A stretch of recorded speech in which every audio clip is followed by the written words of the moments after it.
And good morning, everybody. It is Wonderful Wednesday with Grant Murrell. Now, another Brit who I had to meet in America in order to actually meet you, like so many others. And Grant, I met you at Hypnothoughts Live. You're a good friend with Carl Smith. And, you have so much to share. And I'm excited to see you again soon at the Irish Hypnotherapy Conference in Dublin. And you know what, Grant, tell us what you're speaking on there. Thank you, Claudia. And first of all, that's right. It's funny how we always meet each other in different parts of the world, even though we're not originally from too far away from each other. But yeah, it's great to see you again, and looking forward to hearing more when we meet soon at the Irish Hypnotherapy Conference, where I'll be speaking about clients on request. What do you mean there? Clients on request? Tell me more. Well, but my key point about this is that throughout all the people I've coached, trained in hypnotherapy on across the world, if they are practitioners in hypnotherapy or any holistic business, most of them, they come there because it's a vocation. It's something they want to do. It's something they love to help people with, and they're passionate about that, which is great. The thing that breaks my heart when I just did a podcast this afternoon about unplugging, stepping back and observing life and seeing where you're going. And it ties in with this. When people do that and they realize what they really want to achieve in this world, while we're on this planet, when you want to understand what you want to do, most hypnotherapists want to help people. Mm-hmm. Now, they probably want to help a lot of people. But the Achilles heel, the thing that holds them back is that they can't get a steady stream of clientele that they want. Right. They're either overwhelmed with too many, or they're underwhelmed with not enough. Okay. And they're not necessarily working with their ideal clients. So therefore, I help them have clients upon request. Now, that's not a tsunami of clients, like some people say, because not many people want that. What you want is the flow, so you can turn the tap on or off and allowing what you want, so that you can have the lifestyle that you want while helping as many people in this world. Because if people don't master this, then that's a terrible thing in my books. If they don't master it, what happens is they are at the will of whatever happens out there. They get a client here, a client there, or a flood of clients there that they can't say no to. Their life is not their own. They do not perform at their peak, and they don't give the best to the clients. And the clients they speak to are this kind of group of clients as opposed to that group of clients. And eventually, the footprint that they leave on this earth is not as great as it could have been. That I find tragic, absolutely tragic. And that's why I want to help people to have clients on request, so that they can work with exactly who they want, when they want, in the way they want, while allowing them to live a great life and give the best performance to their clients. So it will give the person more balance in their life. Yeah, absolutely. They're working with the person that they actually really want to work with. Yeah. And then when they're working with that person that they really want to work with, they're making greater changes, and then they're fulfilling themselves more. And therefore, because they're working with a person they want to work with, that person will refer on to the people who have similar issues, and then it gets going. Is that right? It's much easier to do that. And of course, your mindset plays tricks on you in between. All these kind of things go along, and I've tried this, I've tried that, I don't want to do this, what if that? All this stuff happens. So I help get around that, because I understand what's going on, because I used to be one of them, and I understand it. So I know what's going on. And I've seen, most people that I have come into my coaching programs really suffer with one of those two symptoms, one way or another. They really do. So it's clearing out what's going on and helping them to remap it. So that, and again, this is so that they can give their very best delivery to the clients. And I think we should be showing up and giving the best of ourselves, because after all, they're paying for it. And, yes. And that's the whole idea, right? So that's what I'm passionate about, so that these group of hypnotherapists, or maybe you're not a hypnotherapist, you're an holistic practitioner, because there's many modalities, obviously, you can give your very best. And to be able to give your best, you've got to be in peak performance. So if you're run ragged or you're worried about paying the bills, either way, your mind's a little bit distracted. When your mind should be present on them, your mind's a little bit over here. And that's letting them down a little bit. Yes. And actually, I watched you speaking on the Elman conference, and Oh, you were, I mean, you are brilliant. Okay. And I really loved how you were literally doing that. You want to be completely focused with your client. And we were talking earlier on before we came on here, and I agree. I mean, I literally, you know, am so absorbed with my clients. And you're right, actually, Grant. It's funny. I maximum will see 3 clients in a day. good. I really like 2. But the universe, if you like, God will only ever let me work with 3 a day, no more. 2 weeks ago, I actually had so many people, and I was like thinking, oh gosh, and they could only do this time. So I had 5 booked in, and I thought, something will happen. And it did. It snowed. Oh, yeah. And 2 couldn't get to me because their children were off school. The universe will only ever let me work with 3. It's giving you what you need, Claudia. It's giving you what you need, right? Yeah. And that's it. And it's like, and it's okay. So sometimes I get, you know, I'll have 3 and I'll get something. Oh, I really get, and I just think I'm not even going to bother because I know one of the others will just cancel then. So I just don't, and I just say, let's do it another day. There's no point in messing with. There really isn't. There really isn't. I don't know if you've ever done it in the past. I've certainly done it, but you learn that it isn't worth doing that. Yeah, just you find where your sweet spot is. Now that comes to another point, really, that, and this is a point that plays tricks with our mind as well. You know, there's so many, so many therapists out there who are really experienced and so good, and run ragged. And I'm like, what's going on? I mean, you look at it, they're charging silly low rates. This is not really respecting them. I will think they're not giving their best performance because their self-value is so low, which is kind of interesting because you're meant to be, you know, departing this kind of stuff into your clients and allowing them to open up and give them permission to be X, Y, or Z, but you're not necessarily exerting it yourself.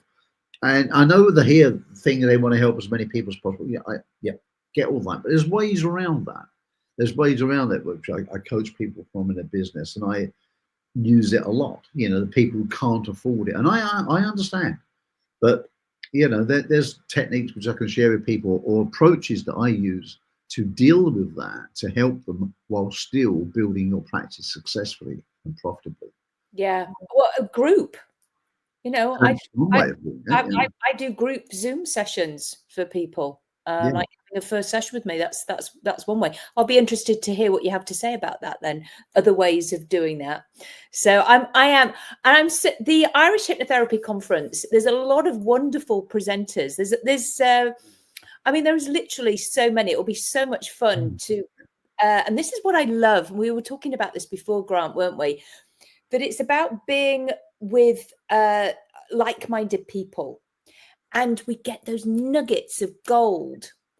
And then what I also like, and this is what I found at the very beginning, was the affirmation that what you're doing is good work, is right. And when you're hearing other presenters say, and you think, I do that. Yep, that's what I do. Yep. Yeah. Oh, good. Oh, good. I am right then in doing that. Yeah, it's confirmation that you're on the right track. You're doing the right things. Yeah, because here's the thing, isn't it? If you're a holistic practitioner, unless you've got a large practice, as some of you do, but unless you have, most of you haven't. Most of you got a small practice with 1 or 2 practitioners, or maybe you got an admin person. But I would say the vast majority are not small businesses; they're micro businesses. They're working in silo. You're working by yourself. And if you do, it could be a lonely place. You know, are you doing the right thing? Where is your community? Where's your hub? Where's your support mechanism? And doing that. So I'm also the chairman of the James Braid Hypnosis Society that's been going for many, many years. Oh, And, wow. yeah, and that was always set up to be a support mechanism. But we used to have guest speakers and stuff like that. You know, so when it came to lockdown, for example, what I did, they never done that. But I said, I can teach people how to present online. So I took it all online and made it international at that point. Because you didn't just have to be in London or happen to be passing through from Leeds or something. Yeah. You know, you could literally be purely international and plugged it in. But that was not really what it was ever set up to do. That's not what it was ever positioned to do. It was really more of a support mechanism for people. So I will soon be setting up something else on my own to carry on where we left off at James Oh, Way. good. Oh, Yeah. good. And it's so important. And I don't mind saying, you know, I felt lonely doing what I did in Right. Yorkshire when I lived. And then I came to America, and it was Beryl Comer, actually. I'm sure you know Beryl very well. And she's a mentor of mine, actually. I mean, she's trained me in my master NLP. And it's but yeah, we trained together to do our Nightingale dementia consultancies together, and that's how we became very close. And she was like saying, well, there's all this out there. And I was like, is there? I had no idea. And so there must be so many other hypnotists and coaches and other people who don't know that there is a whole community out there of support. And I've loved it. I absolutely love going to the conferences. It's just like being with like-minded people, family, and it is fabulous. And I have heard the Irish Hypnotherapy Conference, because it's the first time I've been going there. Right. Yeah, you wasn't there, was you? No. I haven't been before. Well, So I can confirm it's fun. yeah. It's fun with a capital F. It's tons of fun. It's really nice. The people there are so welcoming. They're so warm, so friendly. It's fun. It's very fun. Great speakers, a wealth of information, and you're learning it in a really nice environment. And that's what I love about it. It's really got something about it, this conference. Yeah, no, I am really excited for it. And of course, then I'll be showcasing the Money Talk process. Yeah. Showing people how it works, how it can transform your life. So, and I know you and I were chatting about it before. It's quite something. It really is quite something, the Money Talk. Yeah, it's if anyone's listening, they really should check that out, because it's going to be something pretty epic, I think. Yeah. I know. I'm excited for it. Thank you, Grant. You're And welcome. what's next for you? I mean, have you written books? What have you got? I was a co-author in this book, the Law of Brand Attraction 2. Bit dog-eared there. And that was Dr. John D. Martini. I'm sure you know him. He did the forward of it, and it was a book collaboration.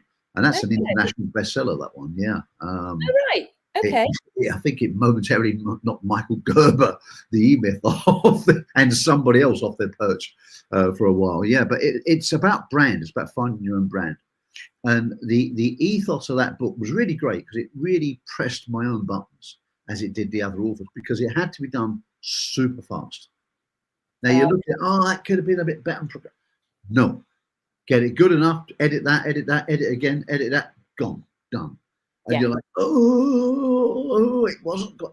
It really pressed buttons, but the idea was good, because we've got to lead from the front, because it's getting other people to do the same. Yeah. And of course, the impact that will have on some people, that will help to change not just me, but the other authors. It will help to change people's lives. People that will never know, will never meet. It will create that ripple effect. And that's the important thing. That was the ethos behind the book. I mean, no money from it. All the money we got, gave to charity. Every single penny. Right? Gave it away. It cost me money to do that, to write that book. But the purpose was not to make money. The purpose was to do something for the world, to say, this is it, your own brand. And my ethos in that, well, I mean, you can read it there, but it was it was taking a common phrase that people take when they're on the way up the ladder. It was taking that phrase and turning it around on its head, because I respectfully disagree with the phrase that everybody says in the world of what you should do if you're not quite there yet. So I turned it around on its head, and I told a story of me as a young man, long before I was in this industry, of how I actually inadvertently did that, but didn't realize at the time what a pivotal thing it was. Only upon, like, 20 odd years later that I reflected back upon it. I thought, oh my Do you have God. time to share? Do you have time to share, Grant? A little bit about it. I used to be in a rock band when I was younger. Right? Oh, I can see you doing that. I haven't got a guitar here, but anyway, I was in a rock band. Long story. And in between, when you're in a rock band, you're trying to pay your way for gigs, buy guitar strings and stuff. So I worked for a local agency. I did work there overnight, which was fun. And then they sent me to various places and so on and so forth. And then at one point, I worked on a building site, as we would call it, or construction site in the US, as I would call it. And we were there lugging about stuff in, freezing cold weather and rain and stuff like that. And basically, I was bunking off. Okay. Right? I was pretending to be doing what I was doing. Right? I was pretending. I was very young, very stupid. And one day the boss was looking for me, and I was hiding down like this. And he was outside. He's like, "Where the effing hell's Grant?" And I'm hiding down here. And I was so young, and I was laughing, but he never caught me. But he was on the hunt. He was looking for stuff which I said I was meant to be doing. And I realized that it was exhausting living like that. Right. I mean, it was just a job I did for a couple of months, but it was exhausting living like that. It was much easier to actually just find out what you needed to do and to do it. That was like relief. It was so much easier and so much more. It didn't give you pressure. In fact, it was empowering to do that. And I thought, oh God, this is much easier than skiving off and looking over your shoulder all the time and protecting you. It was much easier to just play it straight. And that kind of turned me around in a sense, doing that. And didn't think anything of it at the time, thought nothing of it at all. It's only upon years later when I was sort of telling these funny stories, and I went for a thing of extracting lessons from things we've done in life. And I'm like, well, hang on. That's kind of a thing there. And this played out in a book about branding, about your own brand, your business brand, your personal brand. Yeah. What you represent, what you stand for. Yeah. What's your passion? What gets you going so that you actually get out of bed every day and feel like, yes, I can fight for the world and I'm going to do this and make a difference. That's why when you mentioned that, and this is why when I say now, when people say, well, what do you do in a few seconds? I said, well, over the last 22 years, myself and an international team, we've helped thousands of entrepreneurs, business owners, organizations, and therapists to increase profits by up to 200% in just a few months. Wow. By working with their team, because everybody does have a team, even if you don't realize it. If I got to know you, I'd go, yeah, you have, but I mean, some people say they haven't. I said, well, you have, because you got this, you got a team, systems, mindset, and strategy, so that they can live a life of passion, which is the ignition, it gets you going, and purpose. Yeah. Purpose keeps you going. Purpose outlives us. So it's the footprint that we leave behind. Passion, absolutely. purpose, Yeah. We were talking about that before as well. Yeah, that's right. Yeah. He's watching this. Grant and I have already been speaking for about an hour today. That's it. So we'll be like this. Literally, the little rabbits.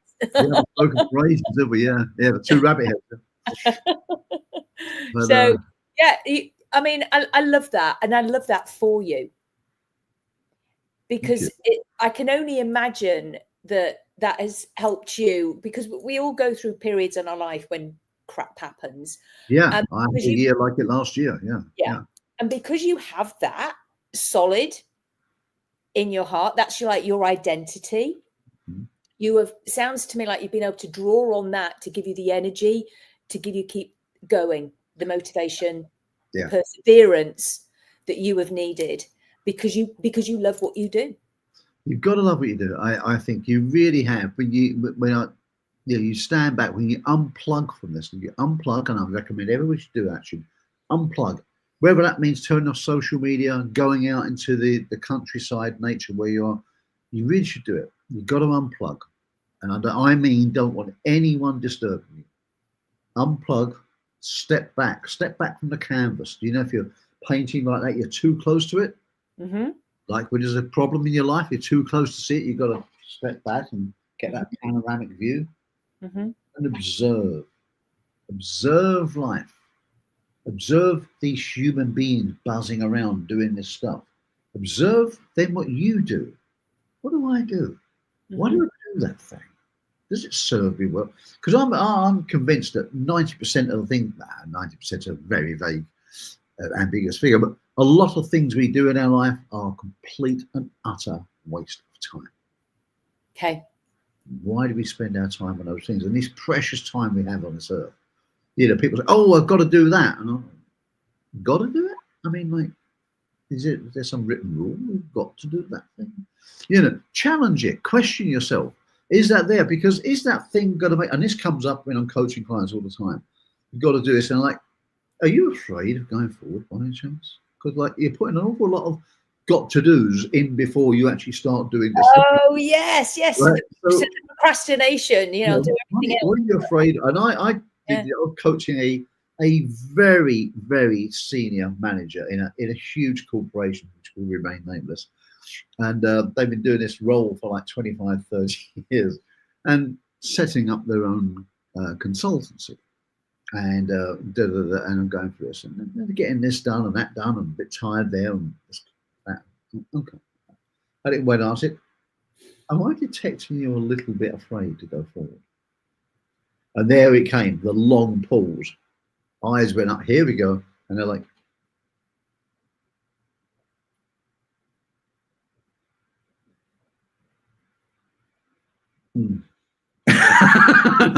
So, want to tell me more about? And of course, I was petrified of one thing.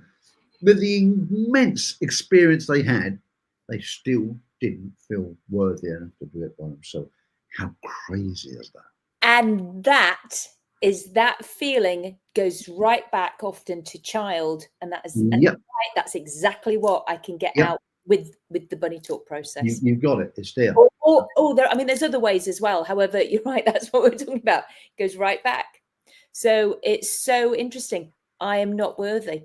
That's what I hear so much of the time. That thing, or fear of success, shame, pain, regret, fear of success because will people look at me and go, who do they think they are?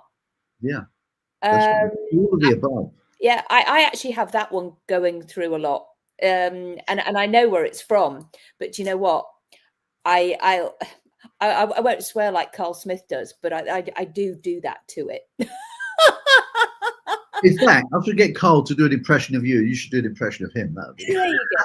That would be good. But it's I tell it where to go, you know, because I know, and I know where it's, and it's the awareness.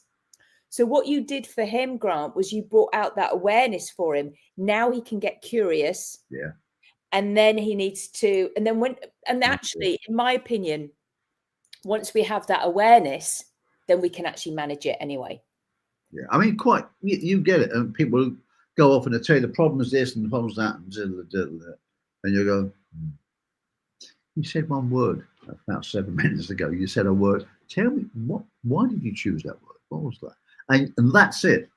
And there was another relatively well-known musician that I was coaching, and I was coaching, and I'm this and I'm that. And I'm the most, great, lovely bit of branding and mold there. Great. I said, so I dug into who are you really then? And I really dug into this, who are you thing.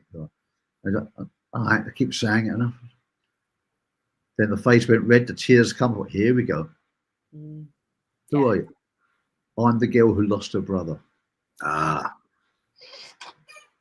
That's it. That's the thing that's been holding you back.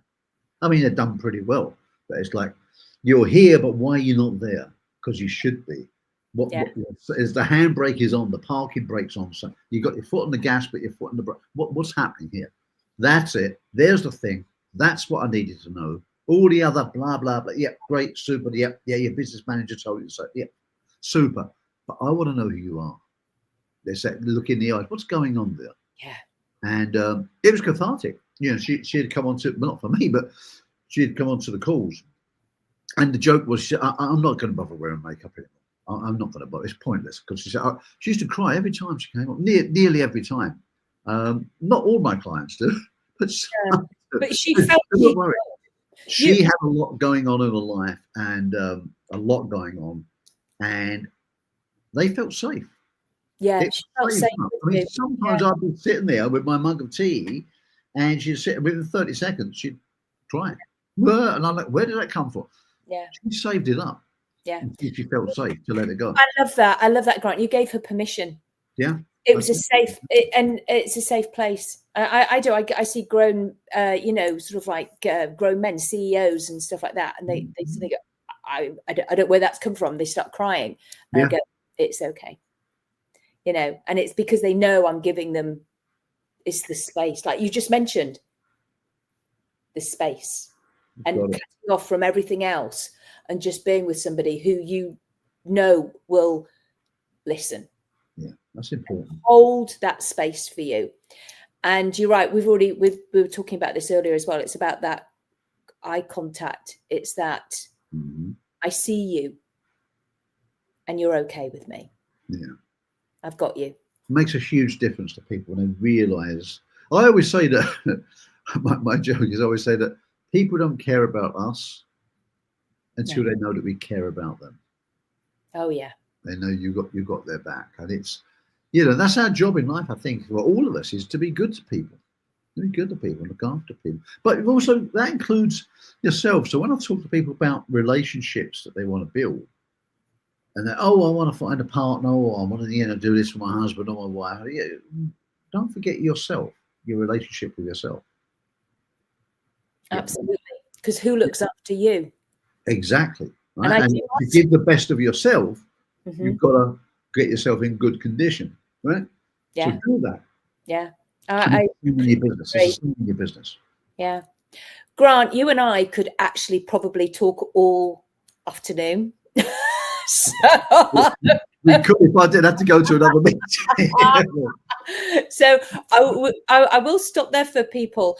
However, Grant, I do want people to know that you are an absolute gentleman. I think I sent you a message actually after Hypnothoughts, and I sent you a little private message saying I just wanted to appreciate you for always being an absolute gentleman at any conference I've seen you at.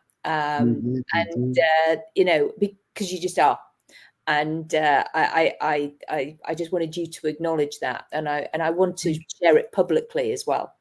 Thank you. That means a lot, because in this day and age, there's a lot of misunderstandings, I think, about women are this, women are that, men are this, men are that, and of course sometimes it's true, but thankfully often it's not, and there are good people out there. There are good people, and thank you for confirming I'm one of them, and you're certainly a great lady too, and there's many of us, thank God. So my idea is to again live life a better life. Look after yourselves, in all areas of life, including your business. Very importantly, because that impacts on your personal life, affects the way you show up in life, the way you are with people. If you can do that, you're in better order. You're then looking after your clients better. And it's a 360-degree process. And life is more fulfilling, and you leave a better footprint. So. Absolutely. I love it. I love it. Thank you so much, Grant. All right. And thank you for watching, everybody. And it's goodbye from me, Claudia Rickard, and it's goodbye from Grant. There we go. So take